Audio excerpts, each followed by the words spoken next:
ونعوذ بالله من شرور أنفسنا ومن سيئات أعمالنا من يهده الله فلا مضل له ومن يضلله فلا هادي له وأشهد أن لا إله إلا الله وحده لا شريك له وأشهد أن سيدنا ومولانا وحبيبنا وشفيعنا محمدا عبده ورسوله أرسله إلى الناس كافة بشيرا ونذيرا وداعيا إلى الله بإذنه وسراجا منيرا صلى الله تعالى عليه وعلى آله وصحبه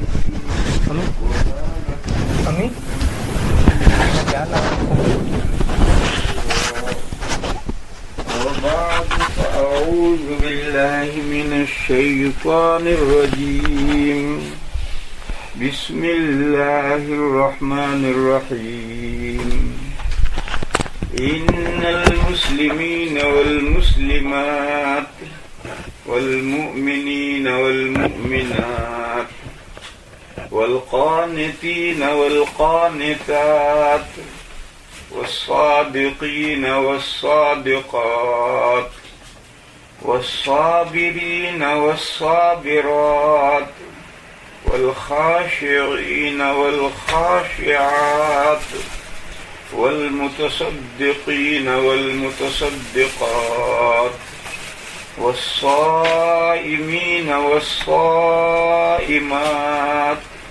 والحافظين فروجهم والحافظات والذاكرين الله كثيرا والذاكرات أعد الله لهم مغفرة وأجرا عظيما.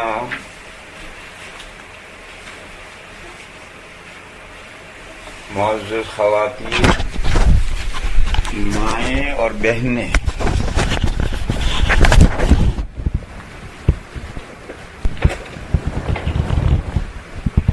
سب سے پہلے تو یہ بات سمجھ لینی چاہیے کہ مرد ہوں یا عورتیں سب اللہ کے بندے اور بندیاں ہیں. سب کے خالق پیدا کرنے والے اور مالک اور پرورش کرنے والے پروردگار اللہ ہیں. اور مرد اور عورتیں دونوں انسان کی دو قسمیں ہیں، دو صنفیں ہیں.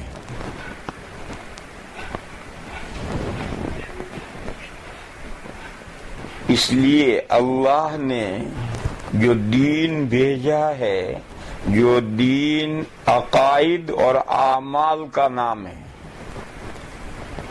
یعنی کچھ عقیدے ہیں جس کو دل سے ماننا ہے. کسی بھی بات کو دل سے سچا ماننا، اس کا نام عقیدہ ہے، بلیف ہے. اور کچھ اعمال ہیں، کچھ کام کرنے کے ہیں، دونوں کے مجموعے کا نام دین اسلام ہے. یہ دین مردوں کے لیے اور عورتوں کے لیے اللہ نے ایک ہی نازل فرمایا ہے. مردوں کا دین الگ ہو، عورتوں کا دین الگ ہو، ایسا نہیں. صرف 1% احکام مردوں کے اور عورتوں کے الگ الگ ہیں. کیونکہ جب یہ دو قسمیں ہیں، دو صنفیں ہیں، تو صنفوں کا تفاوت سے تھوڑے سے احکام دونوں کے الگ الگ ہوں گے. جیسے عورتوں کے ذمے اللہ نے گھر کا نظم و انتظام رکھا ہے اور مرد کے ذمے کمانا رکھا ہے. یہ اسلامی تعلیمات میں اس ملک کے لوگ یہ تقسیم نہیں کرتے. وہ کمانا بھی دونوں کے ذمے رکھتے ہیں, گھر سنبھالنا بھی دونوں کے ذمے رکھتے ہیں. اسلام میں یہ نہیں ہے. اسلام میں کاموں کی تقسیم ہے. مرد کما کر لائے اور کھلائے اور عورت گھر کو سنبھالے. حدیث شریف میں ہے المرأۃ راعیۃ علی بعل زوجها وہی مسئولۃ عنہا. عورت اپنے ہسبینڈ کے گھر کی ذمہ دار ہے اور قیامت کے دن اس سے باز پرس ہوگی کہ اس نے وہ ذمہ داری کہاں تک نبھائی. تو میں تو مثال دے رہا ہوں کہ انسان کی دو قسمیں ہیں, مرد اور عورت. اس وجہ سے 1% احکام دونوں کے الگ الگ کر دیے ہیں. مردوں کا کام, ان کا جاب ہے کما کر کہیں سے بھی لاؤ, بیوی بچوں کو کھلاؤ, اور بیوی کا کام یہ ہے کہ شوہر کے گھر کو سنبھالو, اس کے بچوں کو سنبھالو. دوسری مثال لو, جب آدمی کے ذمے کمانا ہے تو اللہ نے آدمی کا چہرہ پرکشش نہیں بنایا ہے, اور عورتوں کے ذمے چونکہ گھر میں رہنا ہے. وَقَرْنَ فِي بُيُوتِكُنَّ وَلَا تَبَرَّجْنَ تَبَرُّجَ الْجَاهِلِيَّةِ الْأُولَى. نبی پاک صلی اللہ تعالی علیہ وسلم کی بیویوں کو یہ حکم دیا گیا کہ اپنے گھروں میں ٹھہری رہو. جس طرح سے زمانے جاہلیت میں عورتیں بن ٹھن کر ادھر ادھر باہر پھرتی تھی, اس طرح سے باہر مت پھرو بن ٹھن کر.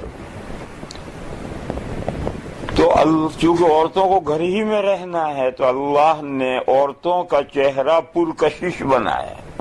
جس کی بھی نظر پڑے گی عورت کے چہرے پر تو عورت کا چہرہ اس کے دل کو اپنی طرف کھینچے گا. جاب الگ الگ ہے. مردوں کو کمانا ہے, اگر اس کا چہرہ پرکشش بنا دیا جاتا تو کیسے کماتا. اور عورت کو گھر میں ٹھہرنا ہے, اس لیے اللہ تعالیٰ نے اس کا چہرہ پرکشش بنایا. اس کا فائدہ کیا ہوا؟ اس سے فائدہ یہ ہوا کہ فیملی لائف وجود میں آئی. مرد اور عورت کے درمیان میں میل محبت پیدا ہوئی. جانوروں میں بھی نر مادہ ہوتے ہیں لیکن ان میں فیملی لائف نہیں ہے. کیوں؟ جانوروں میں مادہ کا چہرہ کچھ پرکشش نہیں بنا ہے. نر اور مادہ دونوں ایک جیسے ہیں, اس لیے فیملی لائف وجود میں نہیں آتی. وہ جانوروں میں نر مادہ پر عاشق ہوتا ہو یا ایسا نہیں ہوتا, وہاں مادہ کا چہرہ پرکشش ہے ہی نہیں. اور مردوں میں محبت, میل ملا پر محبت پیدا ہوتی ہے. قرآن کریم میں ہے وَمِنْ آيَاتِهِ أَنْ جَعَلَ لَكُم مِّنْ أَنفُسِكُمْ أَزْوَاجًا وَجَعَلَ بَيْنَ أَزْوَاجِكُمْ مَوَدَّةً وَرَحْمَةً. اللہ نے تمہارے لیے تمہارا جوڑا انسانوں ہی میں سے بنایا اور میاں بیوی کے درمیان میں مہربانی اور محبت رکھی. یہ 2 درجے ہیں. ہر فیملی میں, ہر میاں بیوی میں کم سے کم رحمتن, مہربانی, یہ تو درجہ ہونا ہی چاہیے. اگر مرد عورت پر مہربان نہیں ہے, عورت مرد پر مہربان نہیں ہے تو اس گھر کا خدا حافظ. کب وہ گھر ٹوٹ جائے نہیں کہا جا سکتا.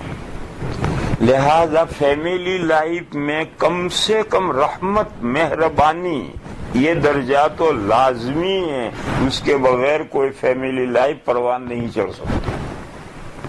اور اس کا آخری درجہ مودت، لو، محبت۔ اگر میاں بیوی کے درمیان میں طرفین سے محبت ہو، میاں بیوی سے محبت کرے، بیوی مولا ہسبینڈ سے محبت کرے، تو وہ گھر جنت نشان بن جائے۔ یہ آخری درجہ ہے، کم سے کم رحمت کا درجہ ہے، اور آخری درجہ مودت کا درجہ ہے۔ مثال لو، نبی پاک صلی اللہ تعالی علیہ وسلم کی کئی بیویاں تھی، متعدد ازواج تھی، لیکن مودت اور محبت کا تعلق حضور کا صرف حضرت عائشہ کے ساتھ تھا، لیکن دوسری بیویوں پر بھی حضور نہایت مہربان تھے۔ تو اب چند بیویاں، ایک کے ساتھ محبت کا تعلق ہے، دوسری کے ساتھ محبت کا تعلق نہیں، رحمت اور مہربانی کا تعلق ہے۔ اور نبی پاک صلی اللہ تعالی علیہ وسلم دعا فرمایا کرتے تھے کہ اے اللہ، جو معاملات میرے اختیار میں ہیں اس میں میں سب بیویوں کے ساتھ انصاف کرتا ہوں، لیکن جو معاملہ میرے اختیار میں نہیں ہے، آپ کے اختیار میں ہے، اس میں آپ میرا مواخذہ نہ کریں۔ یعنی دل کا معاملہ، دل کا میلان حضرت عائشہ کی طرف زیادہ تھا، دوسری بیویوں کی طرف اتنا نہیں تھا۔ ان کے ساتھ رحمت کا معاملہ تھا، حضرت عائشہ کے ساتھ مودت کا معاملہ تھا، اور یہ غیر اختیاری ہے۔ اس لیے حضور دعا کرتے تھے کہ اے اللہ، اس میں جو میں برابری نہیں کر پا رہا، انصاف نہیں کر پا رہا، آپ اس میں میرا مواخذہ نہ کریں، اس لیے کہ دل کا معاملہ میرے اختیار میں نہیں، وہ آپ کے اختیار میں۔ تو میری بہنوں، میں مسئلہ یہ سمجھا رہا ہوں کہ سورہ روم میں یہ ہے کہ اللہ کی قدرت کی نشانیوں میں سے یہ ہے کہ اللہ نے تمہارے لیے تمہارے ہی میں سے جوڑا بنایا ہے۔ مرد کا جوڑا عورت بھی انسان ہے، عورت کا جوڑا مرد بھی انسان ہے، دونوں انسان ہیں۔ اور پھر دونوں کے درمیان میں مہربانی اور محبت رکھی۔ جانوروں میں بھی جوڑا اسی طرح سے ہوتا ہے، بھینس اور بھینسا، گھوڑا اور گھوڑی، بکرا اور بکری، مگر ان میں کوئی مودت اور رحمت نہیں ہوتی۔ وقتی ملنا ہے، اس کے بعد فیملی لائف ختم۔ ان کے فیملی لائف ہے ہی نہیں۔ اور انسان میں فیملی لائف اس لیے وجود میں آئی ہے کہ اللہ نے مرد اور عورت، ہسبینڈ وائف کے درمیان میں کم از کم مہربانی یا مودت اور محبت رکھی ہے، اس وجہ سے یہ صورت پائل ہوئی۔ لہذا میرے بہنوں، پہلا سبق تو یہاں سے یہ لینا چاہیے کہ ہر گھرانے میں میاں بیوی کے درمیان میں اگر محبت کسی وجہ سے نہ ہو سکے تو کوئی ضروری نہیں ہے، رحمت اور مہربانی کا معاملہ ہونا چاہیے۔ میاں کو بیوی پر مہربان ہونا چاہیے، بیوی کو شوہر پر مہربان ہونا چاہیے، دونوں ایک دوسرے پر مہربان ہوں تو اس گھر میں سکون ہوگا، پرسکون لائف ہوگی، اگر دونوں ایک دوسرے پر مہربان ہیں۔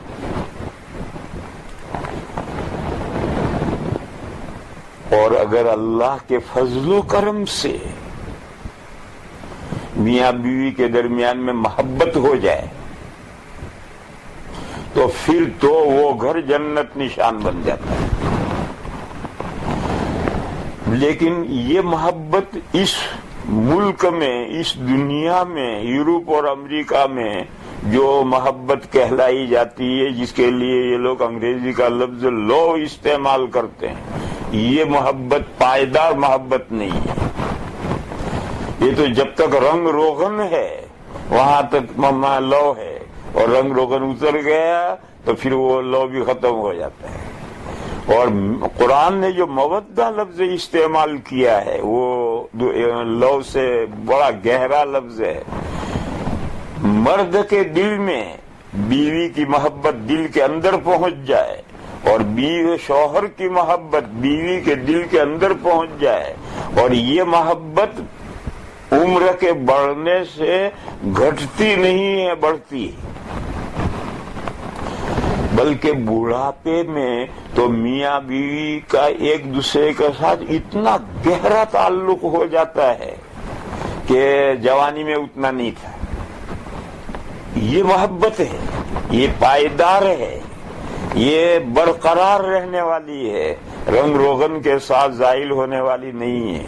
اور دنیا کی جو لو ہے وہ لو تو بیکار ہے، دھوکہ ہے. بہرحال ہر خاتون کو اپنے شوہر کے ساتھ اور ہر شوہر کو اپنی وائف کے ساتھ مہربانی کا معاملہ کرنا چاہیے اگر گھر کا سکون چاہیے. اور اگر اللہ تعالیٰ کے فضل و کرم سے باہم محبت ہو جائے تو اللہ کا شکر بجا لانا چاہیے کہ اس نے گھر کو سکون کا ذریعہ بنایا. اس کو باہر کہیں سکون نہیں ملتا ہے، بیوی کے پاس آ کر ملتا ہے. بیوی کو کہیں سکون نہیں ملتا، شوہر کے پاس آ کر ملتا ہے. بہرحال میں عرض یہ کر رہا تھا کہ دونوں میں فرق رکھا اللہ نے. مرد کا چہرہ پرکشش نہیں بنایا کیونکہ اس کو جاب کرنا ہے، کما کر لا کر کھلانا ہے. اور عورت کو جو کہ گھر میں ٹھہرنا ہے اور گھر کا انتظام سنبھالنا ہے، اس لیے اللہ نے عورت کا چہرہ پرکشش بنایا تاکہ فیملی لائف وجود میں آئے. پر جب یہ صورتحال ہے تو احکام الگ الگ ہوں. وہ حکم الگ الگ کیا ہوئے؟ عورت کے لیے حجاب کا حکم آیا، مرد کے لیے حجاب کا حکم نہیں. کیونکہ مرد اگر اولاً تو مرد کا چہرہ پرکشش نہیں ہے، حجاب کی ضرورت نہیں ہے. اور اگر وہ برقع اوڑھ کر کے کام کرے گا تو کیسے کام چلے گا اس کا، کیسے کمائے گا؟ اور عورت کا چہرہ پرکشش بنایا. بس عورت کے لیے شریعت نے حجاب رکھا کہ تم گھر میں رہو، اور گھر سے اگر باہر نکلنے کی ضرورت پڑے تو چہرہ چھپا کر نکلو، چہرہ چھپا کر نکلو. سورہ احزاب میں آیت ہے، یا ایھا النبی قل لازواجک وبناتک ونساء المؤمنات یدنین علیہن من جلابیبہن. اے پیغمبر، آپ اپنی بیویوں سے کہیے، اپنی بیٹیوں سے کہیے، اور مسلمانوں کی عورتوں سے کہیے. کون باقی رہ گیا؟ کوئی بھی نہیں. کہ وہ اپنے چہروں پر اپنے اوڑھنوں کو کھینچ لیا کریں جب گھر سے باہر نکلے.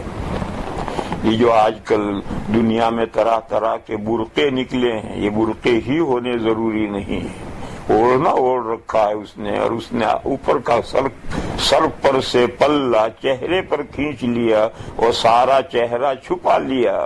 حجاب ہو گیا، برقع ہو گیا. آج کل تو ایسے فیشن ایبل برقعے نکلے ہیں کہ ان برقعوں پر دوسرا برقع پہننا چاہیے. نظریں نہ اٹھتی ہوں تو بھی اس برقعے کی طرف اٹھیں، ایسے برقعے بنا لیے ہیں. طرح طرح کے جگہ جگہ برقعے پر پھول ہیں. ارے بھائی، برقعے پر پھول کا کیا مطلب ہے؟ نظر نہ اٹھتی ہو تو بھی اٹھے. اور اب برقعے ایسے نکلے ہیں کہ چہرہ پورا نہیں چھپتا، آنکھیں تو کھلی رہتی ہیں. ارے جب آنکھیں کھلی ہیں تو حجاب کہاں ہوا؟ جب آنکھیں عورت کی کھلی ہیں تو حجاب کہاں ہوا؟ دیکھو، سارے جسم کی بیوٹی اللہ نے چہرے میں جمع کی. انسان 5 ذرائع سے علم حاصل کرتا ہے. سننے کی باتیں کان سے سنتا ہے، دیکھنے کی باتیں آنکھ سے دیکھتا ہے، چکھنے کی باتیں ناک سے چکھتا ہے، سونگھنے کی باتیں ناک سے سونگھتا ہے، چکھنے کی باتیں زبان سے چکھتا ہے، اور ٹٹولنے کی باتیں چہرے پر کہیں بھی ہوا لگے تو فوراً آدمی کبھی گرم ہوا چل رہی کھڑکی بند کرو، کبھی ٹھنڈی ہوا چل رہی کھڑکی بند کرو. یہ 5 حواس اللہ نے چہرے میں جمع کر دی. آنکھ بھی اسی چہرے میں رکھی ہے، کان بھی اسی چہرے میں رکھے ہیں، ناک بھی اسی چہرے میں رکھی ہے، منہ اور زبان بھی اسی چہرے میں رکھی ہے. اور فیسنگ، چہرے کے ساتھ جب کوئی چیز ٹکراتی ہے تو ٹٹولے بغیر پتہ چل جاتا ہے. تو یہ چہرہ مجمع الحسن ہے، بیوٹی کی اکیڈمی ہے. ساری بیوٹی کے جو 5 اسباب ہیں وہ سب چہرے میں جمع ہیں. پھر ان 5 کی بیوٹی آنکھوں میں اکٹھا ہوئی. کوئی کسی کی ناک دیکھ کر عاشق نہیں ہوتا, کوئی کسی کے کان دیکھ کر عاشق نہیں ہوتا, کوئی کسی کا منہ دیکھ کر عاشق نہیں ہوتا. لڑتی آنکھیں ہیں. اردو کا محاورہ کا آنکھیں لڑ گئی. تو سارے چہرے کی بیوٹی آنکھوں میں جمع ہے. اب ہماری خواتین نے فیشنیبل برقع نکالا ہے کہ آنکھیں کھلی رہیں گی, آنکھیں نہیں دبائیں گے. ارے آنکھیں جب تم نے کھلی رکھی تو کچھ بھی نہیں پردہ ہوگا, حجاب کیا ہوگا. چہرے پر کپڑا ڈالنا ہے, چاہے باریک سے باریک ڈالو, جس سے تمہیں دیکھنے میں کوئی پریشانی اور تکلف نہ ہو, ایسا باریک ڈالو. لیکن مرد کی نگاہ پڑے تو وہ چہرے کو نہ بھانپ سکے, چہرے کو نہ دیکھ سکے, نہ آنکھ کو دیکھ سکے, نہ کان کو دیکھ سکے, نہ ناک کو دیکھ سکے, نہ منہ کو دیکھ سکے, نہ دانتوں کو دیکھ سکے. تو حجاب حقیقی معنی میں حجاب ہوا. اور اگر آنکھیں کھلی ہیں تو حجاب برائے نام ہو کر رہ گیا. اب حجاب کی کوئی حقیقت نہیں ہوئی. اردو محاورہ ہے آنکھوں کا لڑنا, اور آنکھیں لڑنے کا مطلب یہ ہے کہ معاملہ خراب ہوگا.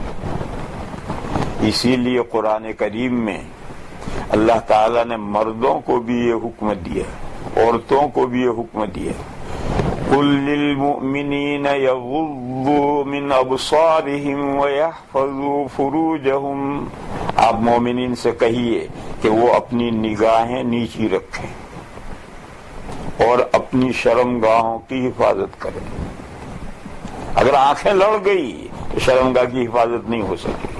اگر وہ چاہتے ہیں اپنی شرمگاہ کو گناہ سے محفوظ رکھیں تو اس کے لیے ضروری ہے کہ وہ آنکھیں نیچی رکھیں. یہی حکم بعینہ عورتوں کو دیا. وَقُلْ لِلْمُؤْمِنَاتِ يَغْضُضْنَ مِنْ أَبْصَارِهِنَّ وَيَحْفَظْنَ فُرُوجَهُنَّ. اور آپ مسلمان عورتوں سے بھی کہیے کہ وہ اپنی آنکھیں نیچی رکھیں اور اپنی شرمگاہوں کی حفاظت کریں. یعنی وہ بھی اگر شرمگاہ کے گناہ سے بچنا چاہتی ہیں تو ان کے لیے ضروری ہے کہ آنکھیں نیچی رکھیں. کیونکہ مرد اور عورت کی آنکھیں جب لڑی تو پھر ضروری نہیں ہے کہ ان کی شرمگاہ گناہوں سے محفوظ رہ سکے. مجھے اس آیت میں یہ بتانا ہے کہ اللہ نے کان کا ذکر نہیں کیا کہ جب مردوں سے کہو عورتوں سے کہو کہ کان میں روئی ٹھوس لیا کریں تاکہ مرد عورتوں کی بات نہ سنیں, عورتیں مردوں کی بات نہ سنیں. یہ نہیں کہا کہ ناکوں کے اندر روئی بھر لیں تاکہ ایک دوسرے کی بو نہ سونگے. یہ نہیں کہا کہ بات نہ کریں, منہ نہ کھولیں. آنکھوں پر اشارہ ہے کہ آنکھیں نیچی رکھو. معلوم ہوا کہ سارا فتنہ آنکھوں سے پیدا ہوا. بس میری بہنوں, یہ جو اس زمانے میں برقعے نکلے ہیں جس میں آنکھیں کھلی رکھتی ہیں ہماری بیٹیاں, بڑی عمر کی جو بہنیں ہماری ہیں وہ تو ایسا نہیں کرتی, مگر جو نئی نسل ہماری جو بیٹیاں ہیں وہ ایسا برقع اوڑھتی ہیں جس میں ساری آنکھیں کھلی ہو رہی ہیں. یہ برائے نام برقع ہے, اس کا نام برقع ہے ہی نہیں, یہ تو برقعے کا ڈھونگ ہے. جو بہن حقیقی معنی میں اللہ کے حکم پر عمل کرنا چاہتی ہے اسے اپنے چہرے پر نقاب ڈالنا چاہیے, چاہے کتنا ہی پتلے سے پتلا ہو, اور چلنے میں گھومنے میں ذرا اسے پریشانی نہ ہو, ایسا نقاب ڈالنا چاہیے. آنکھیں کھلی رکھنے کا جو طریقہ ساری دنیا میں چل پڑا ہے, صرف یہ امریکہ میں نہیں ساری دنیا میں چل پڑا ہے. یہ جو برقعے کا طریقہ چل گیا ہے یہ حجاب نہیں ہے. تو خیر میں مسئلہ یہ سمجھا رہا تھا کہ مرد اور عورتیں چونکہ 2 صنفیں ہیں تو 1% احکام میں فرق ہے. مرد کا چہرہ پرکشش نہیں ہے تو اللہ تعالی نے بالغ ہوتے ہی داڑھی دے دی. بچپن میں تھوڑی بہت جوانی میں کشش تھی, وہ بھی جہاں بالغ ہوا کہ داڑھی آ گئی وہ کشش بھی ختم.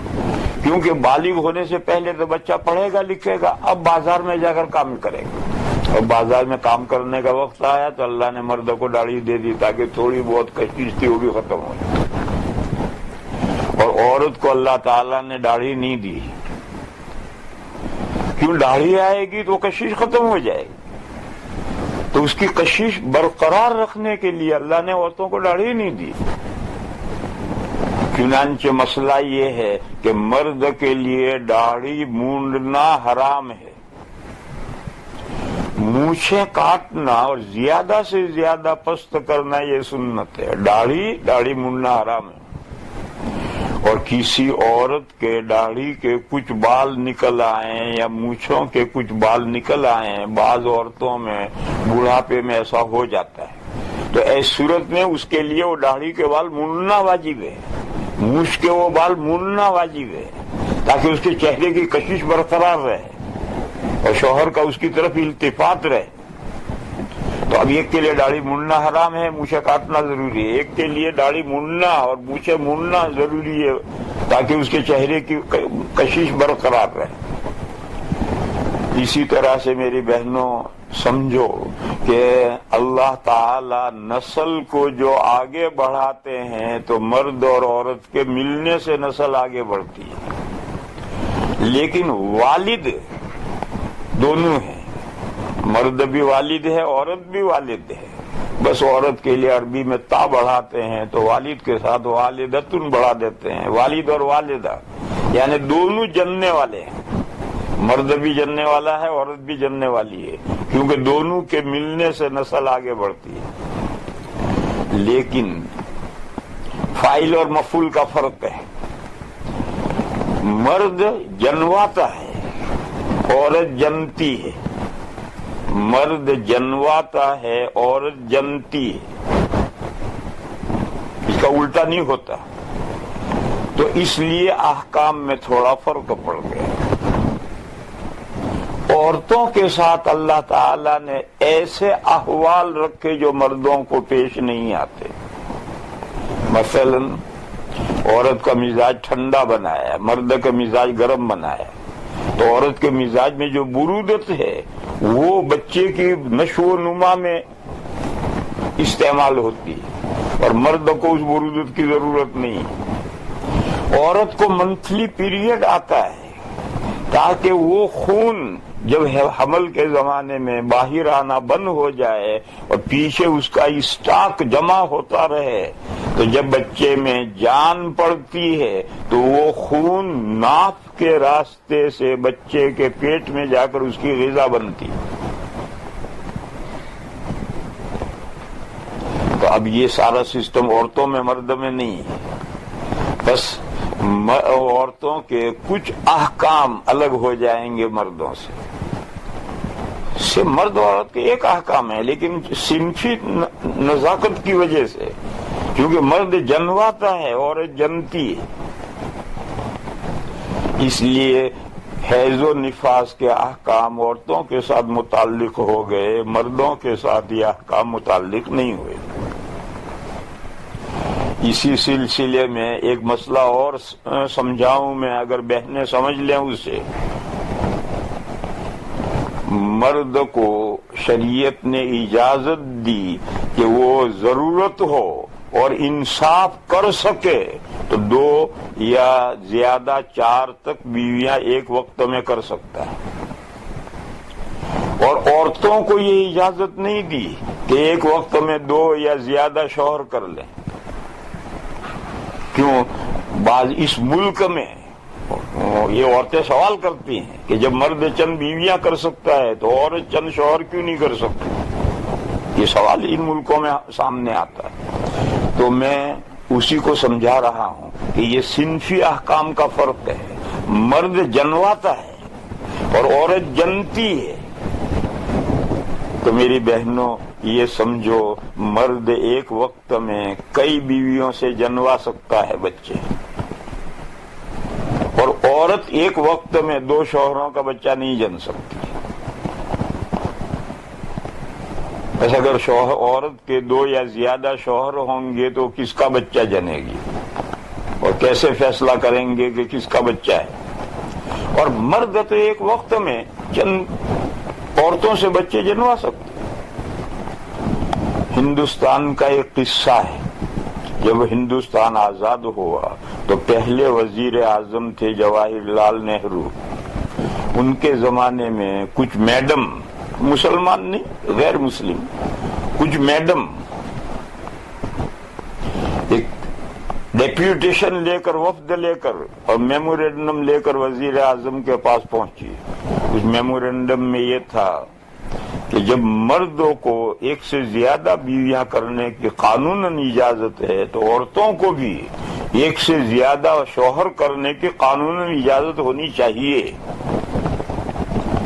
اب نہرو پریشان، کیونکہ تو دنیا کے کسی قانون میں، صرف اسلام نہیں، دنیا کے کسی قانون میں 2 بیویاں، 3 بیویاں، 4 بیویاں ہو سکتی ہیں، لیکن کسی قانون میں 2 شوہر، 3 شوہر، 4 شوہر نہیں ہو سکتے. اب یہ میمورینڈم لائی ہیں کئی شوہر کرنے کے لیے.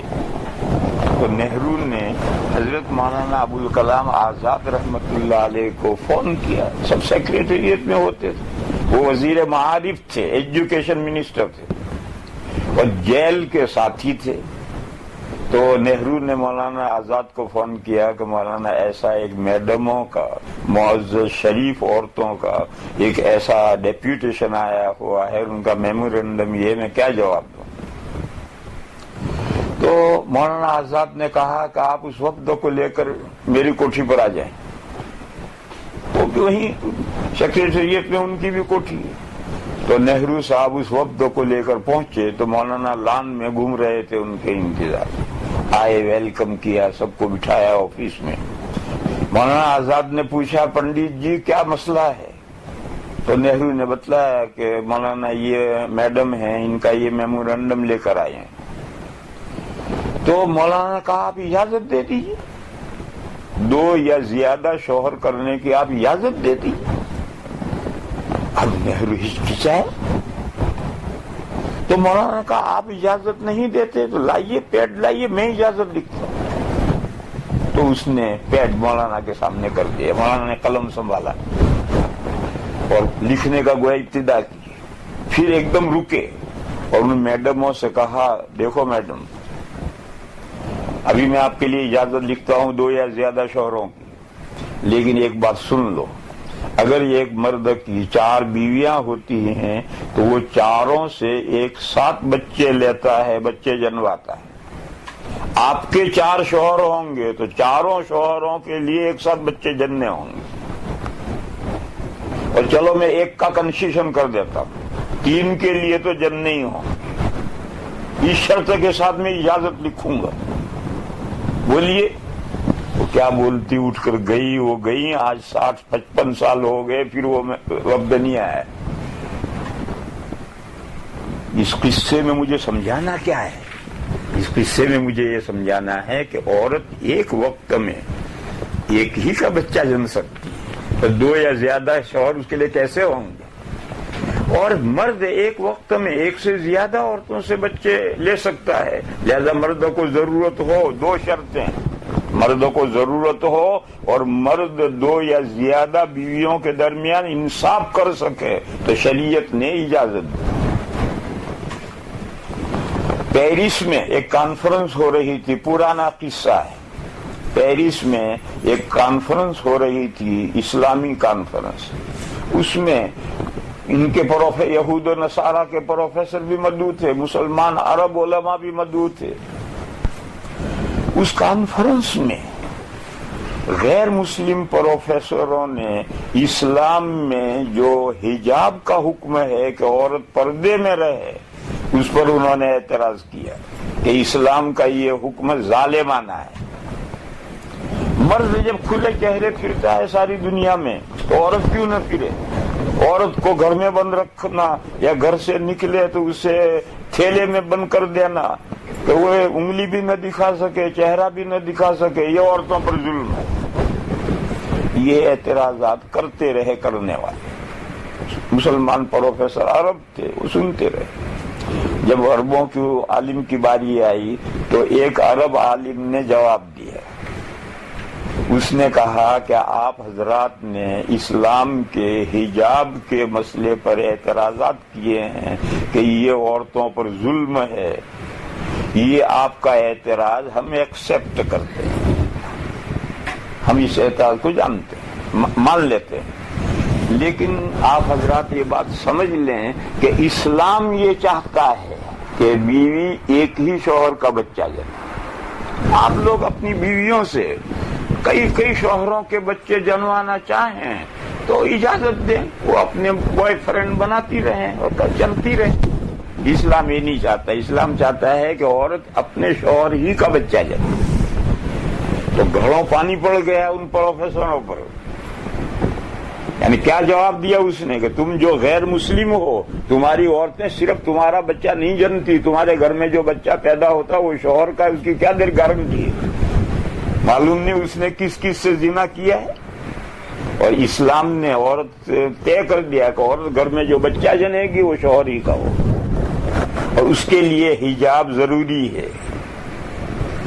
تو میری بہنوں میں یہ مسئلہ سمجھا رہا تھا کہ مرد اور انسان کی جب دو قسمیں ہوئی ہیں، مرد اور عورت، تو اس کے لیے کچھ احکام الگ الگ ہوں گے۔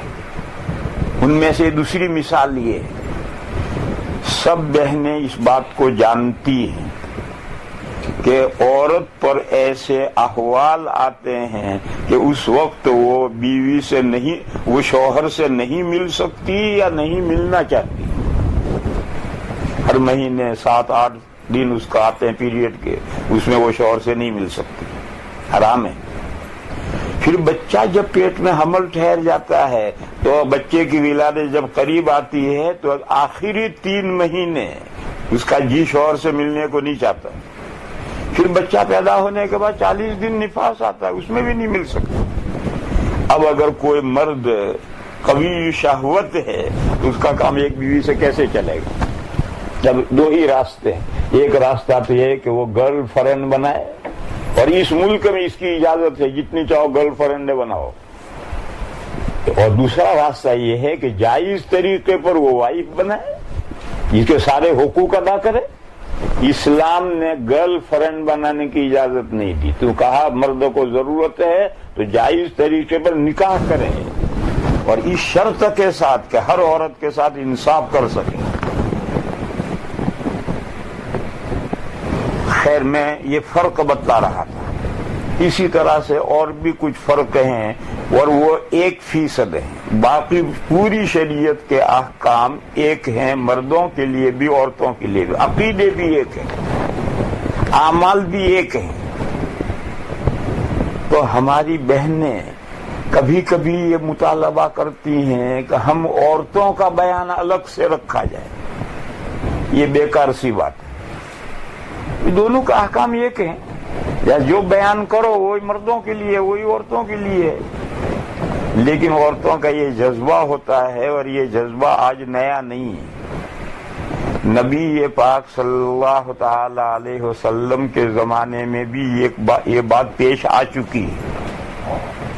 مسلمان خواتین نے حضرت ام سلمہ جو حضور کی بیوی صاحبہ تھی، ان سے جا کر کے کہا کہ تم رسول اللہ صلی اللہ علیہ وسلم سے یہ دریافت کرو کہ اللہ تعالیٰ قرآن میں جب بھی خطاب کرتے ہیں مردوں سے خطاب کرتے ہیں، عورتوں کو تو اللہ تعالیٰ کبھی مخاطب بناتے ہی نہیں، اللہ تعالیٰ عورتوں کو بھول جاتے ہیں۔ تو کیا اللہ کے عورتیں اللہ کے سیکنڈ درجے کی بندیاں ہیں؟ اللہ عورتوں کو کیوں بھول جاتے ہیں؟ یہ تم رسول اللہ سے پوچھ کر ہمیں بتلاؤ۔ ان عورتوں کی ہمت نہیں ہوئی حضور سے پوچھنے کی، اس لیے انہوں نے ام المومنین سے بات کہی۔ حضرت ام سلمہ نے حضور سے یہ بات ذکر کی کہ کچھ خواتین یہ کوئسچن لے کر آئی ہیں کہ اللہ تعالیٰ قرآن کریم میں اکثر مردوں ہی کو خطاب کرتے ہیں، عورتوں سے کوئی خطاب نہیں کرتے۔ کہیں کہیں اس کا الٹا بھی ہے، عورتوں سے خطاب ہے، اور جو حکم عورتوں کو خطاب کر کے دیا وہ مردوں کے لیے بھی۔ یا ایھا النبی اذا جاءک المؤمنات یبایعنک، اے پیغمبر جب آپ سے مسلمان عورتیں بیعت کرنے آئیں تو آپ ان شرائط پر ان کو بیعت کریں. یہی آیت مردوں کے لیے بھی. اگر مرد کسی پیر سے بیعت ہونا چاہتے ہیں تو ان کو بھی انہی شرائط پر بیعت کیا جاتا ہے. تو کہیں کہیں عورتوں کو پورے قرآن میں مردوں کو مخاطب بنا کر یہ حکم نہیں ہے، عورتوں کو مخاطب بنا کر یہ حکم ہے. اور جو عورتوں کو مخاطب بنا کر حکم ہے وہی مردوں کے لیے. تو کہیں کہیں ایسا بھی ہے کہ عورتوں کو مخاطب بنایا گیا، مردوں کو مخاطب نہیں بنایا گیا. اور عورتوں کو مخاطب بنا کر جو حکم دیا گیا ہے وہی مردوں کے لیے بھی ہے. لیکن اکثر مردوں کو مخاطب بنایا جاتا ہے. اس لیے ان صحابیات نے یہ کوشچن کیا کہ ایسا اللہ پاک کیوں کرتے ہیں. جب حضرت ام سلمہ نے حضور کے سامنے یہ کوشچن رکھا تو سورہ احزاب کی یہ آیت نازل ہوئی جو میں نے پڑھی.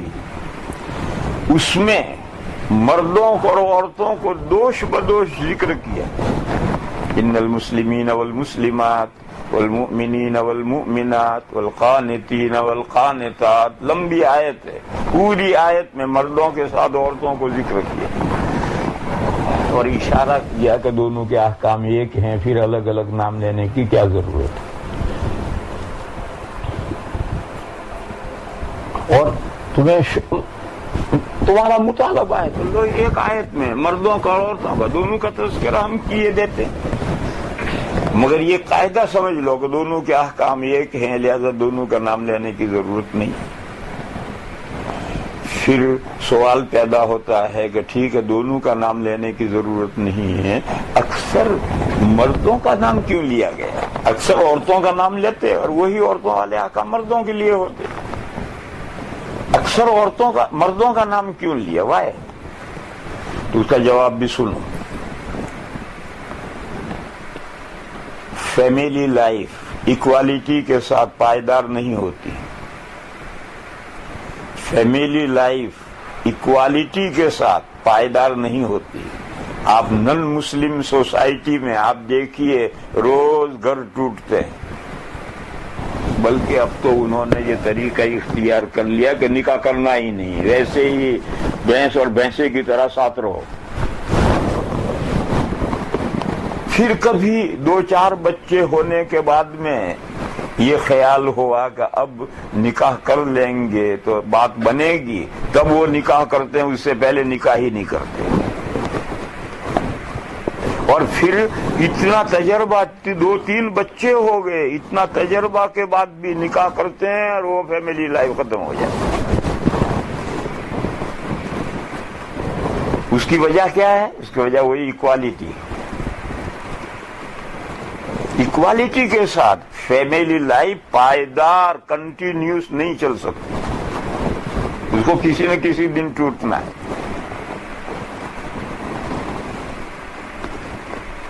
دو ہاتھ ایک دوسرے کے برابر ہوں، ایکول، تو تالی نہیں بج سکتی. تالی اس وقت بجے گی جب ایک ہاتھ نیچے ہو اور ایک ہاتھ اوپر ہو، تو تالی بجے گی، اس کے بغیر تالی نہیں بج سکتی. اب رہا یہ کہ بالادستی کس کو دی جائے. بالادستی یعنی ایک ہاتھ نیچے اور دوسرا ہاتھ اوپر، جبھی تو تالی بجے گی. تو بالادستی کس کو دی جائے؟ قرآن کریم نے فرمایا کہ اللہ نے بالادستی مردوں کو دی ہے. مردوں کا ہاتھ اللہ نے اوپر کیا ہے، عورتوں کا ہاتھ نیچے کیا ہے. اب ایک اوپر نیچے ہو گئے، اب فیملی لائف وجود میں آئے گی. ایک کہے گا دوسرا مانے گا. فرمایا الرجال قوامون علی النساء، مرد عورتوں پر بالادست ہیں. الرجال قوامون علی النساء. کیوں کا جواب یہ ہے کہ اللہ کا یہ نظام ہے، تم کون کیوں والے ہوتے ہو؟ بما فضل اللہ بعضهم علی بعض. اللہ نے بعض کو بعض پر برتری بخشی، تم کیوں وائے والے کون ہوتے ہو؟ ہمارے یہاں جب طالب علم کو ہم آیت پڑھاتے ہیں تو وہ ایک سوال کرتے ہیں کہ اللہ نے مردوں کو بالادستی کیوں بخشی؟ تو ہم ان سے کہتے ہیں کہ اگر اللہ تعالیٰ اس کا الٹا کرتے، عورتوں کو بالادستی دیتے، تو بھی تو سوال کرتا ہوا ہے، تیرا سوال تو کہیں ختم ہی نہ ہوتا۔ آخر کی دو میں سے کسی بالادست تو کرنا ہے، اکوالیٹی سے میری لائف پائیدار نہیں ہوتی، تو ایک کا تو اوپر کرنا ہے۔ تو یہ بتا، تجھے اللہ نے 2 پیر کیوں دیے، اور بھینس کو 4 پیر کیوں دیے، اور کن کھجورے کو 14 پیر کیوں دیے، اور سانپ کو 1 بھی پیر نہیں دیے، اور وہ پھر بھی ایسا بھاگتا ہے کہ آدمی نہیں پکڑ سکتا، ایسا کیوں؟ تو طالب علم کہتا ہے کہ یہ اللہ کا نظام، اللہ کی حکمت۔ تو وہی بات اللہ یہاں فرما رہے ہیں، الرجال قوامون علی النساء بما فضل اللہ بعضهم علی بعض۔ یہ اللہ کی تقسیم ہے، اللہ نے ایک صنف کو دوسری صنف پر برتری بخشی، اللہ کی حکمت کا یہ تقاضا ہے۔ تم وائے والے کون ہوتے؟ بہرحال مردوں کو اللہ تعالیٰ نے جب فیملی لائف میں بالادستی بخشی ہے، تو اب قرآن خطاب کس سے کریں؟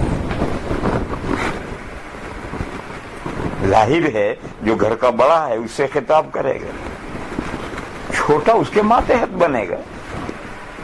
اس لیے قرآن کریم میں جگہ جگہ مردوں کو مخاطب اس لیے بنایا گیا ہے کہ اسلام نے فیملی لائف میں مردوں کو بالادستی بخشی ہے، اور یہ بالادستی کیوں بخشی ہے؟ تاکہ فیملی لائف کنٹینیوس چلے، اس میں پائیداری آئے۔ دیکھو میری بہنوں، ہمارے اس ملک میں غیر مسلموں میں یہ رواج ہے کہ شوہر بیوی کا نام لے کر پکارتا ہے اور بیوی شوہر کا نام لے کر پکارتی ہے، اور وہ یہ سمجھتے ہیں کہ اس سے محبت پیدا ہوگی۔ ارے یہ محبت کو غارت کرنے کا ذریعہ ہے۔ وہ یہ سمجھتے ہیں کہ یہ اس کا نام بے تکلف لے گا اور یہ اس کا نام بے تکلف لے گی تو محبت پروان چڑھے گی۔ محبت پروان نہیں چڑھے گی، محبت کو کیڑا کھا جائے گا۔ محبت پروان کب چڑھے گی؟ جب مرد کی طرف سے رحمت ہو اور عورت کی طرف سے عظمت ہو، عورت کے دل میں میاں کی تعظیم ہو اور میاں کے دل میں مہربانی ہو بیوی پر۔ اور قاعدہ یہ ہے کہ جہاں عظمت ہوتی ہے وہاں نام نہیں لیا جاتا، ڈائریکٹ نام نہیں لیا جاتا، انڈائریکٹ تو لیا جاتا ہے۔ ایک مرتبہ نبی پاک صلی اللہ علیہ وسلم نے حضرت عائشہ سے فرمایا، عائشہ جب تم مجھ سے راضی ہوتی ہو اور جب تم مجھ سے ناراض ہوتی ہو تو مجھے پتہ چل جاتا ہے کہ تم کب راضی ہو کب ناراض ہو۔ تو حضرت عائشہ نے پوچھا، یا رسول اللہ آپ کو کیسے پتہ چلتا ہے؟ تو حضور نے فرمایا کہ جب تم مجھ سے راضی ہوتی ہو اور تمہیں قسم کھانی ہوتی ہے تو تم قسم کھاتی ہو والذی نفس محمد بیدی، اس اللہ کی قسم جس کے قبضے میں میرے شوہر حضرت محمد صلی اللہ علیہ وسلم کی روح ہے۔ اور جب تم مجھ سے ناراض ہوتی ہو اور تمہیں قسم کھانی ہوتی ہے تو تم قسم کھاتی ہو والذی نفس ابراہیم بیدی، قسم ہے اس اللہ کی جس کے قبضے میں حضرت ابراہیم کی روح ہے۔ تو مجھے پتہ چل جاتا ہے کہ مجھ سے ناراض ہو، اس لیے میرا نام نہیں لے رہی، حضرت ابراہیم کا نام لے رہی۔ تو حضرت عائشہ نے جواب دیا کہ یا رسول اللہ میں آپ کا نام چھوڑتی ہوں، دل میں سے آپ کی محبت نہیں نکلتی۔ سرسری طور پر ظاہری طور پر نام چھوڑتی ہوں، حضرت ابراہیم کا نام لیتی ہوں، لیکن دل میں سے محبت نہیں نکلتی۔ اس حدیث سے کیا معلوم ہوا کہ شوہر کا نام انڈائریکٹ لے سکتے ہیں۔ یہ قسم میں جو نام لیا ہے یہ انڈائریکٹ نام لیا ہے، انڈائریکٹ نام شوہر کا لے سکتے ہیں۔ کہیں ضرورت پیش آئے کہ تمہارے ہسبینڈ کا کیا نام ہے، کوئی سرکاری کاغذات واقعات ضرور پیش آئے تو آپ بے تکلف نام لے سکتے ہو۔ ایسا نہیں ہے جیسا وہ ایک عورت، اس کا نام، اس کے ہسبینڈ کا نام تھا رحمت اللہ. وہ جب نماز پڑھتی تھی تو سلام پھیرتی تھی، السلام علیکم ننی کے ابا. وہ رحمت اللہ نہیں پڑھتی تھی، اس کے شوہر کا نام تھا رحمت اللہ، تو اس کی جگہ پر کہتی تھی السلام علیکم ننی کے ابا. وہ جاہل معاشرے میں یہ تصور ہے کہ اگر شوہر کا نام لے لو نکاح ٹوٹ جاتا ہے.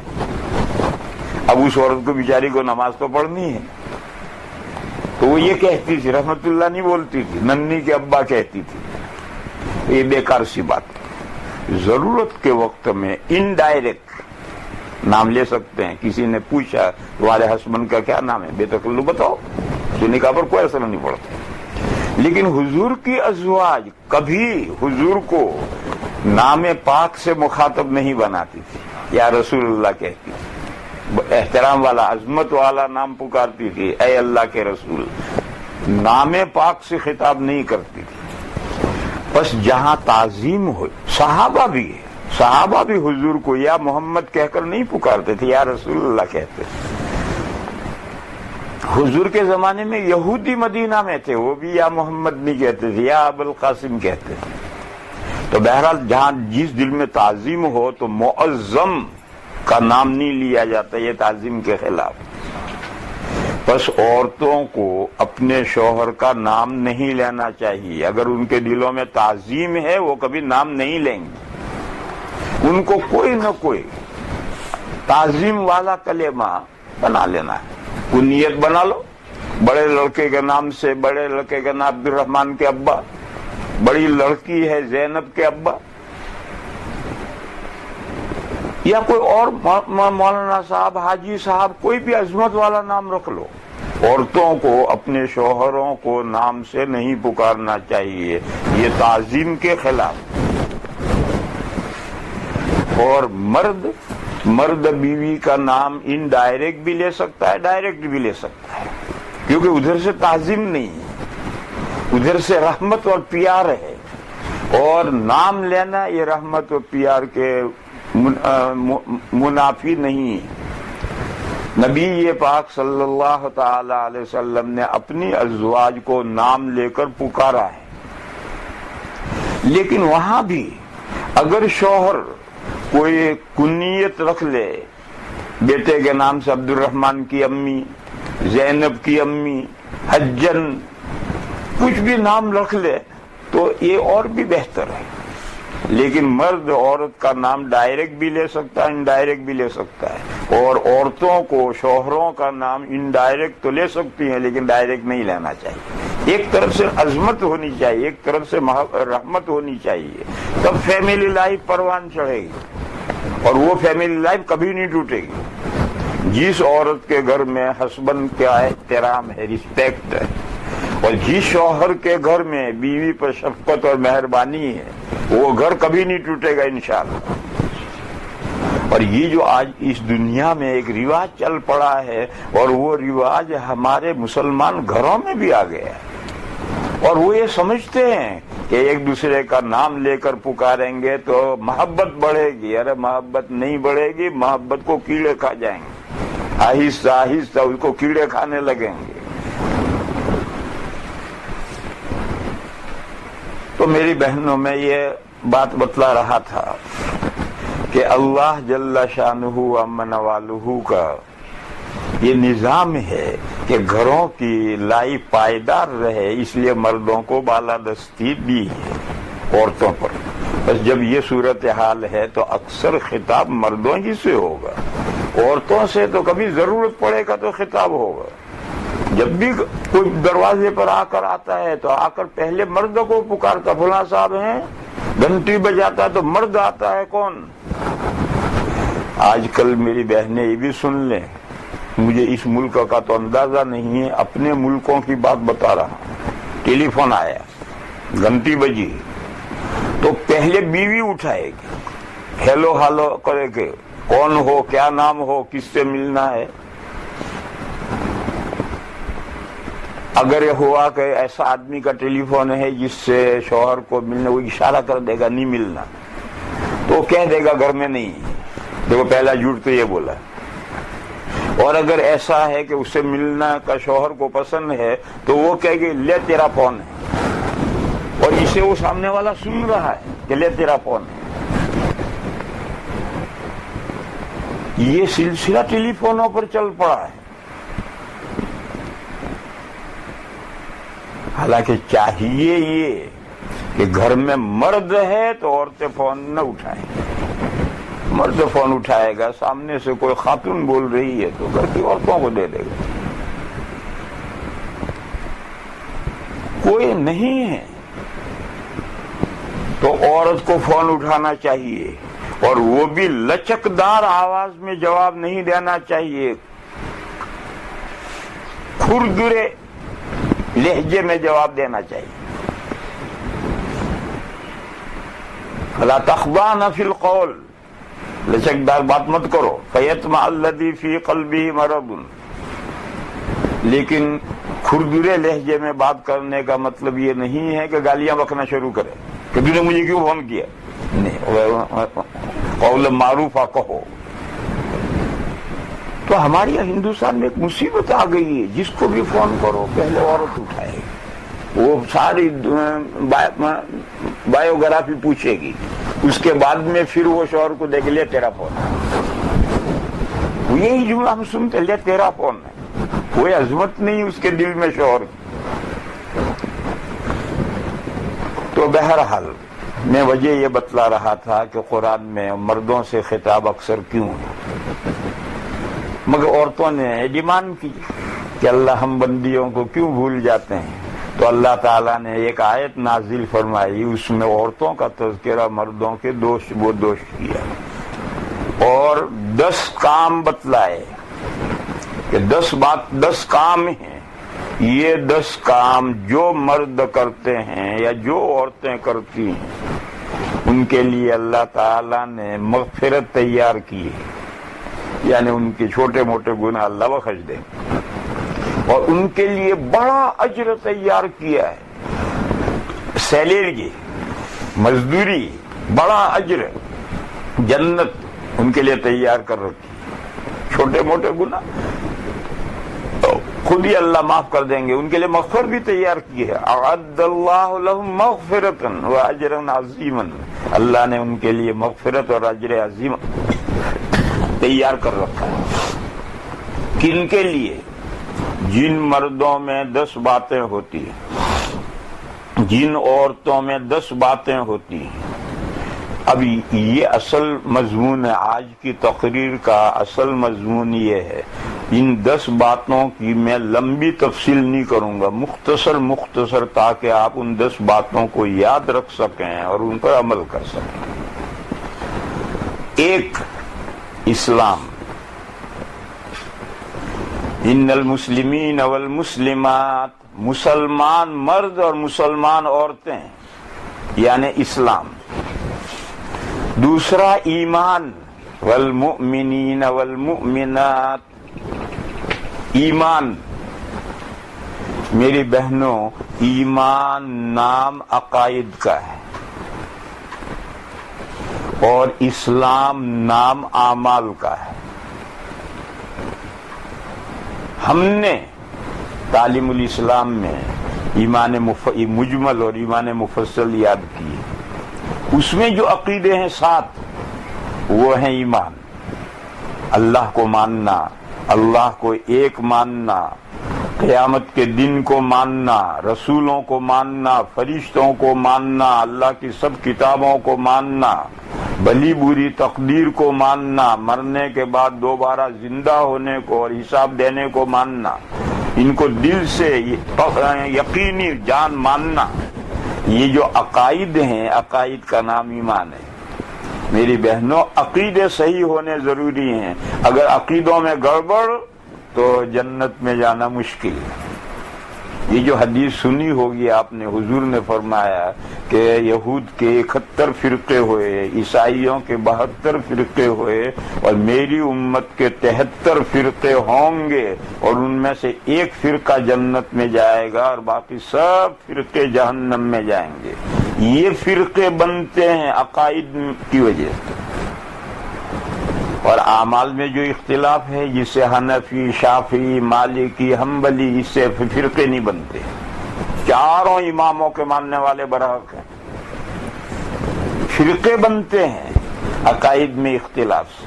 تو جو کھرے عقیدے ہیں اس کے ماننے والے اہل السنہ والجماعہ ہیں، اور بقیہ رونگ عقیدے ہیں ان کے ماننے والے اسلامی فرقے ہیں۔ ایک عقیدے میں غلط ہو گیا تو ایک الگ فرقہ بن جائے گا، اور تمام عقیدے صحیح کھڑے ہوں گے تو وہ اہل السنہ والجماعہ۔ تو ایمان نام عقیدوں کا ہے، تمام بہنوں کو اپنے عقیدے بالکل صحیح رکھنے چاہیے۔ ان عقیدوں کی میں تفصیل کرتا، مگر میں اس تفصیل میں چلا جاؤں گا تو وہ 10 باتیں آپ یاد نہیں رکھ سکیں گے، اس لیے میں اس کی اس وقت تفصیل نہیں کرتا۔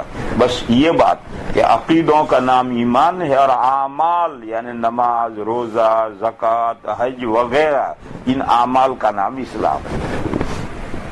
تو وہ مرد اور وہ عورتیں جو اسلامی اعمال پابندی سے مضبوطی کے ساتھ کرتی ہیں، وہ مومن مرد اور وہ مومن عورتیں جن کے عقیدے کھرے ہیں، ان المسلمین والمسلمات والمؤمنین والمؤمنات۔ یہاں ایک سوال ہے، بہنوں کے ذہن میں تو یہ آئے گا نہیں، لیکن مردوں کے ذہنوں میں آئے گا کہ اصل تو ایمان ہے، اعمال تو اس پر متفرع ہیں، یہ درخت کا بیج ہے، اس بیج میں سے سارا درخت نکلتا ہے، تو عقیدے تو بیج ہیں، اس بیج پر اعمال متفرع ہوتے ہیں، تو ایمان کو پہلے کیوں نہیں لائے، اسلام کو بعد میں کیوں نہیں لائے؟ آیت میں فرمایا ان المسلمین والمسلمات والمؤمنین والمؤمنات، ایمان کو پیچھے کیوں کیا اور اسلام کو پہلے کیوں کیا؟ اس کا جواب یہ ہے کہ ایسا ایمفسائز کے لیے کیا، جیسے ہم یہاں جتنے مرد اور عورتیں جمع ہیں اللہ کے فضل سے سب مومن ہیں اور کھرے مومن ہیں، ان میں کوئی کمی نہیں ہے، مگر اعمال میں ہمارے یہاں کمی ہے۔ بہت سی عورتیں ہیں زکوٰۃ نہیں دیتی، زیور ہے ان کے پاس، پیسے ہیں ان کے پاس، دیں گے چلتا رہتا ہے۔ بہت سے مرد اور بہت سی عورتیں 5 نمازیں وقت پر نہیں پڑھتی، بہت سی عورتیں پیسے ان کے پاس گنجائش ہے اور حج کو نہیں جاتی، روزہ سب عورتیں رکھتی، کیوں؟ کھانا نہ پکانا پڑتا۔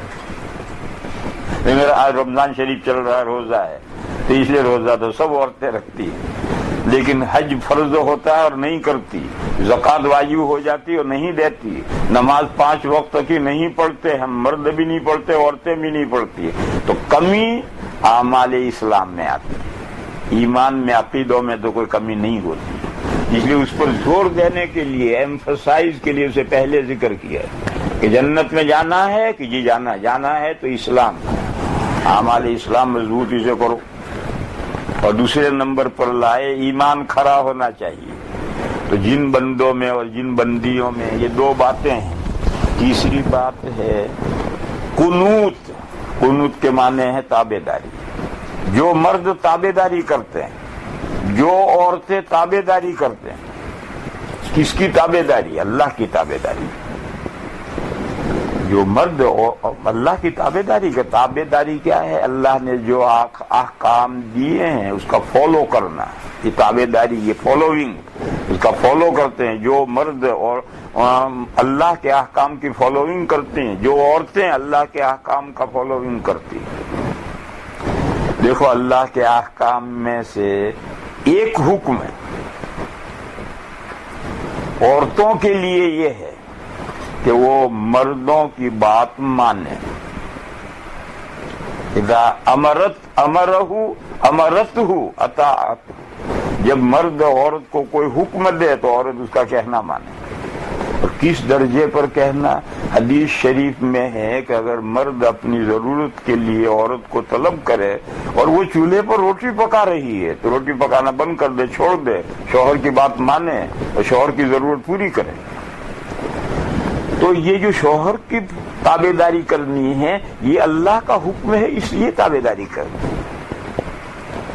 اور اگر اس پیریڈ میں جب عورت کے لیے شوہر سے ملنا جائز نہیں ہے، اگر شوہر چاہے تو عورت کے لیے ہرگز جائز نہیں ہے کہ شوہر کی موافقت کرے اور اس زمانے میں شوہر کو موقع دے حاجت پوری کرنے کا۔ کیوں؟ اللہ کا حکم ہے، حرام ہے اس زمانے میں، پیریڈ کے زمانے میں شوہر سے ملنا حرام ہے۔ اب شوہر کہے گا، شوہر کی بات نہیں مانی جائے گی، اللہ کی بات مقدم ہے۔ بہرحال تیسری صفت ہے فرمان بردار، اطاعت شعار، اللہ کے احکام کی فرمان برداری کرنے والے۔ قنوت کے یہ معنی ہے، تو جو مرد اللہ کے احکام کی فرمان برداری کرتے ہیں اور جو عورتیں اللہ کے احکام کی فرمان برداری کرتی ہیں، تین باتیں۔ چوتھی بات ہے والصادقین والصادقات، سچ بولو۔ جو مرد سچ بولنے والے ہیں، جو عورتیں سچ بولنے والی، جنت میں جانا ہے، سچ بولو۔ ایک حدیث شریف ہے، حضور کے گھر میں ایک عورت اپنا بچہ لے کر آئی ہوئی، وہ بچہ کھیلتا کھیلتا دور چلا گیا، تو عورت نے مٹھی بند کر کے اس بچے کو اسے کہا لے لے لے لے، تو بچہ لالچ میں ماں کی طرف آنے لگا۔ تو حضور نے اس عورت سے پوچھا تم کیا دینا چاہتی ہو اس کو؟ تو اس نے مٹھی کھولی اور مٹھی میں کھجور تھی، اس نے کہا یا رسول اللہ میں یہ کھجور دینا چاہتی ہوں۔ حضور نے فرمایا خیر، اگر تمہارے ہاتھ میں کچھ نہ ہوتا اور تم اس طرح بچے کو دھوکہ دے کر بلاتی تو یہ بھی تمہارے نامہ اعمال میں جھوٹ لکھا۔ تو جھوٹ کا دائرہ اتنا وسیع ہے۔ میری بہنوں، اگر ہم صبح سے شام تک اپنی بولی ہوئی باتوں کا جائزہ لیں تو ہم 50% جھوٹ بولتے ہیں اور ہمیں احساس بھی نہیں ہوتا، پتہ بھی نہیں ہوتا، اور بے خبری میں معلوم نہیں کتنے جھوٹ بول جاتے ہیں۔ اس لیے ہمیشہ سچ بولنے کی، مردوں کو بھی رحل سہل کرنی، عورتوں کو بھی رحل سہل کرنی، اور جب اس طرح سے رحل سہل کرتا رہے تو پھر 100% 100% پھر سچ بولنے تک پہنچ جاتا ہے۔ حدیث شریف میں ہے لا يزال الناس يتحرون الصدق حتى يكتب صديقا، برابر رحل سہل میں لگا رہتا ہے آدمی، سچ بولنے کی مشق تمرین کرتا، خیال رکھتا ہے کہ میں کوئی بات خلاف واقعہ نہ بولوں۔ اس طرح رحل سہل کرتے کرتے اللہ کے یہاں وہ صدیق لکھا جاتا ہے، یعنی 100% سچ بولنے والا۔ تو میری بہنوں، 100% سچ بولنا بڑا مشکل ہے، مردوں کے لیے بھی مشکل ہے، عورتوں کے لیے بھی مشکل ہے۔ اس کے لیے لمبی رحل سہل کرنی پڑتی ہے، سوچ سوچ کر کے بولنا پڑتا ہے، تب ایک لمبے عرصے کے بعد آدمی صدیق لکھا جاتا ہے، عورتیں صدیقہ لکھی جاتی ہیں۔ صدیق مرد بھی ہوتے ہیں، صدیق عورتیں بھی ہوتی ہیں۔ لہذا جنت اگر چاہیے تو سچ بولنے کی مشق کرو، سچ بولنے کی تمرین کرو، سچ بولنے کے رحل سہل کرو۔ اپنے بچوں کے ساتھ بھی خلاف واقعہ کوئی بات مت کہو، وہ بھی جھوٹ لکھا جائے۔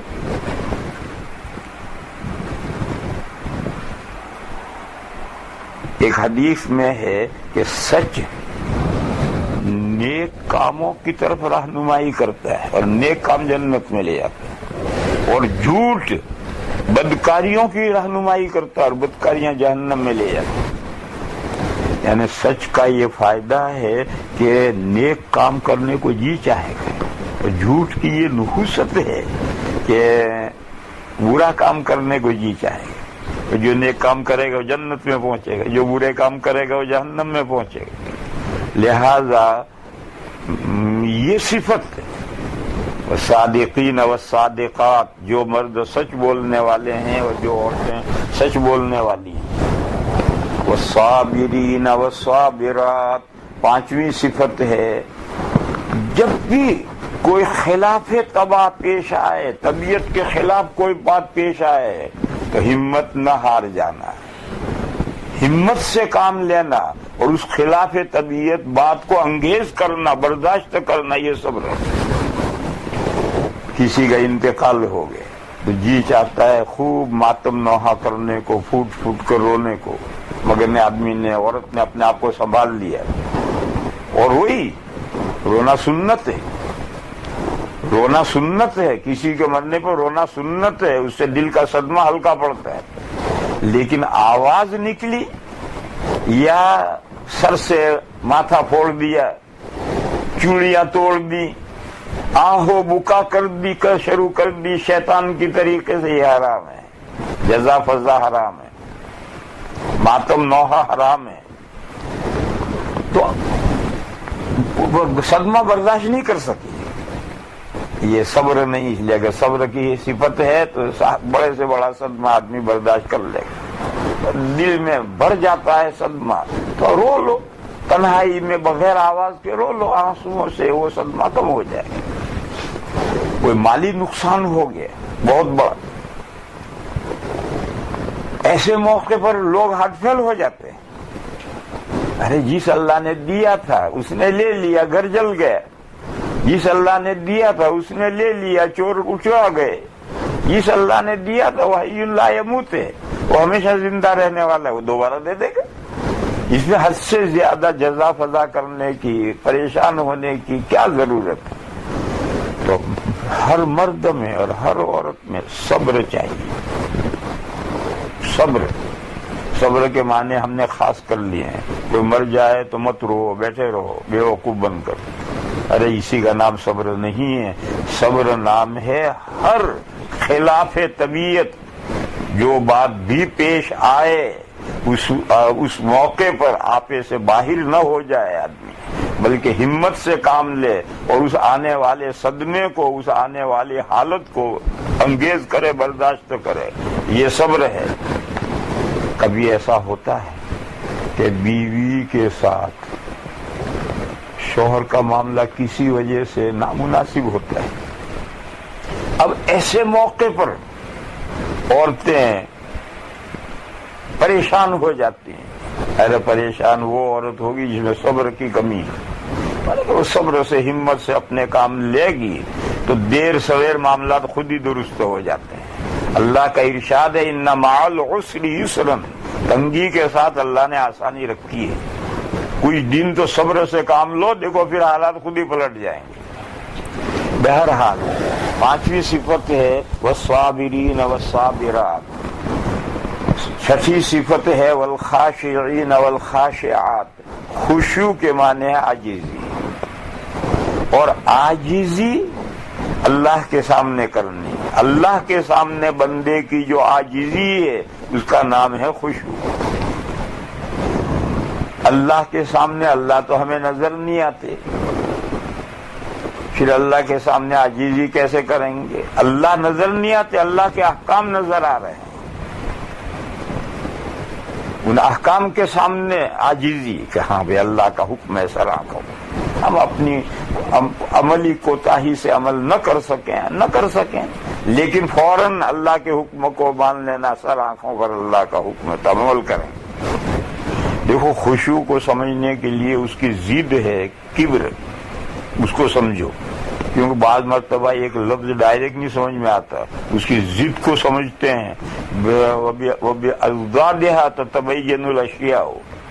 کبر کے بارے میں حدیث میں ہے کہ آدمی اچھے کپڑے پہنے، اس کا نام کبر گھمنڈ نہیں ہے، آدمی اچھا گھر سجا کر رکھے، اس کا نام کبر گھمنڈ نہیں ہے، آدمی اچھا صاف ستھرا کھائے، اس کا نام کبر اور گھمنڈ نہیں ہے۔ کبر کس چیز کا نام ہے؟ بطر الحق وغمت الناس، 2 چیزوں کا نام گھمنڈ ہے۔ ایک، اللہ کا حکم آیا تو ماننے کے لیے تیار نہیں، حق کے سامنے اکڑ جانا، یہ گھمنڈ ہے۔ اور دوسرا، لوگوں کو اپنی نگاہوں سے گرا دینا، یعنی اپنے آپ کو لوگوں سے بہتر سمجھنا اور لوگوں کو اپنے سے کمتر سمجھنا، ان 2 باتوں کا نام گھمنڈ ہے۔ الکبر بطر الحق وغمت الناس، بس خشوع بھی ان دو کا نام ہے. جو حق کا سامنے آئے فوراً ایکسپٹ کر لو، بارے سلام. عمل کرنے میں تھوڑی کوتاہی ہو جائے کوئی حرج نہیں، لیکن اگر حق کے واقع انکار کر دیا تو اس کی سزا بہت سخت. دوسرا یہ کہ سب بندیوں کو اپنے سے بہتر سمجھو، اپنے آپ کو کمتر سمجھو. ہر مرد اپنے آپ کو دوسرے بندیوں سے کمتر سمجھے. ہر عورت اپنے آپ کو دوسری بندیوں سے اور دوسرے بندوں سے کمتر سمجھے. تو یہ خشوع ہے، یہ تواضع ہے، یہ خاکساری ہے. خشوع، تواضع، خاکساری، یہ تینوں لفظ الگ الگ ہیں، سب کے معنی یہ ہیں کہ حق بات سامنے آئے فوراً سر جھکا لو، مان لو، اور اپنے آپ کو لمبا نہ کھینچو. مردوں میں بھی یہ برائی پائی جاتی ہے، گھومنا، اپنے آپ کو لمبا، بہتر، بڑا. اور عورتوں میں یہ خرابی اور کچھ زیادہ ہی پائی جاتی ہے. جب کبھی کوئی اجتماع شادی وغیرہ کا ہوتا ہے اور گھر میں جتنے زیور ہیں وہ سارے اپنے اوپر لاد کر عورت مجمع میں آتی ہے تو پھر اس کی شان ہی کچھ اور ہوتی ہے. ارے میری بہنوں، زیورات سے آدمی کا مرتبہ اللہ کے یہاں نہیں بڑھتا ہے، تقویٰ اور پرہیزگاری سے اللہ کے یہاں مقام و مرتبہ بڑھتا ہے. زیورات تو آج ہیں کل نہیں ہوں گے، اور اللہ کے یہاں بندی اگر مقبول ٹھہری تو وہ چاہے پھٹے پرانے کپڑوں میں ہو، وہ سب سے بہتر اور افضل وہی ہے. لہذا چھٹی صفت ہے خشوع، خاکساری. ساتویں صفت ہے والمتصدقین والمتصدقات، خیرات کرو. مردوں سے بھی کہا خیرات کرو، عورتوں سے بھی کہا خیرات کرو. دیکھو جنت میں لے جانے والے اعمال میں اقوا نماز ہے، اور جہنم سے بچانے والے اعمال میں اقوا صدقہ ہے. ایک حدیث میں ہے، حضور نے فرمایا تم قیامت کے دن جنت میں اللہ تعالیٰ کو ایسے دیکھتے ہو جیسے 14ویں رات میں آدھے آسمان پر جب چاند آتا ہے تم اسے دیکھتے ہو، اور تمہیں کوئی بھیڑ نہیں ہوگی اللہ کی زیارت میں. لہذا اگر تم عصر اور فجر کی نماز میں اہتمام کر سکو اور یہ دو نمازیں تمہاری نہ جائیں تو ایسا ضرور کرو. اس حدیث کی شرح میں علماء نے لکھا ہے کہ نماز سے جنت میں اللہ کے دیدار کی استعداد پیدا ہوئی، اور خیرات جہنم سے بچانے والی ہے. حضور نے ایک حدیث میں جو خواتین ہی سے حضور نے خطاب کیا تھا یہ فرمایا تھا تصدقنا ولو من حلیکن، خیرات کرو. تمہارے پاس پیسہ نہ ہو تو تمہارے جو زیورات ہیں اسی میں سے خیرات کرو. فإنی اریتکن اکثر اہل النار، میں معراج میں گیا اور مجھے جہنم کی وزٹ کروائی گئی تو میں نے جہنم میں عورتوں کی تعداد زیادہ دیکھی. دیکھو ان دو چیزوں میں جہنم میں عورتوں کی تعداد زیادہ دیکھی ہے، لہذا خیرات کرو. معلوم ہوا خیرات کرنا جہنم سے بچاتا ہے. دوسری حدیث میں ہے صدقۃ تطفئ غضب الرب، صدقہ اللہ کے غصے کو ٹھنڈا کرتا ہے، اور جہنم اللہ کی صفت غضب کا مظہر ہے. جب اللہ کا غصہ ٹھنڈا ہو گیا، خیرات نے غصے کو ٹھنڈا کر دیا، تب جہنم میں کیوں جائے گا؟ لہذا یہ صفت ہے والمتصدقین والمتصدقات. اس کے بعد 8ویں صفت ہے والصائمین والصائمات، روزے رکھو. مردوں سے کہا روزے رکھو، عورتوں سے بھی کہا روزے رکھو. روزے تو سب رکھتے ہیں، نہیں